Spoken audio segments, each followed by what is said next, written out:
थंडीमध्ये चुकूनही हे 5 पदार्थ खाऊ नका.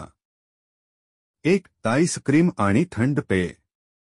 थंडीत आईस्क्रीम, कोल्ड ड्रिंक किंवा थंड पाण्याचा जास्त वापर टाळावा.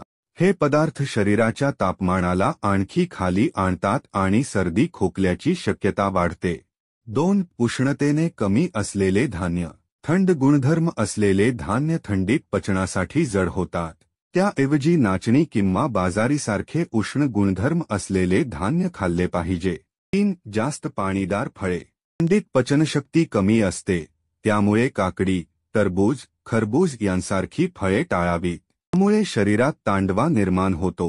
4. तळलेले आणि मसालेदार पदार्थ. हे पदार्थ थंडीमध्ये पचनासाठी जड होतात आणि थंडीत पचन यंत्रणा अधिक धीमी होत असल्याने अपचन, ॲसिडिटी यांचा त्रास होतो.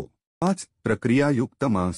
थंडीत शरीराला उष्णतेची गरज असते, पण प्रक्रियायुक्त मांस किंवा कोल्ड कट्स खाल्यास उष्णतेपेक्षा शरीरात थंडवा निर्माण होतो, ज्यामुळे इम्युनिटी कमजोर होऊ शकते. सल्ला: थंडीत उष्ण गुणधर्म असलेले पदार्थ जसे की आलं, लसूण, हळद, बाजरी, नाचणी, सुंठ, गूळ आणि कोमट पदार्थांचा समावेश करावा. त्यामुळे शरीर उष्ण राहील आणि थंडीपासून संरक्षण होईल. नोट: ही एक सामान्य माहिती आहे. आरोग्यविषयक समस्या असल्यास डॉक्टरांना भेटा.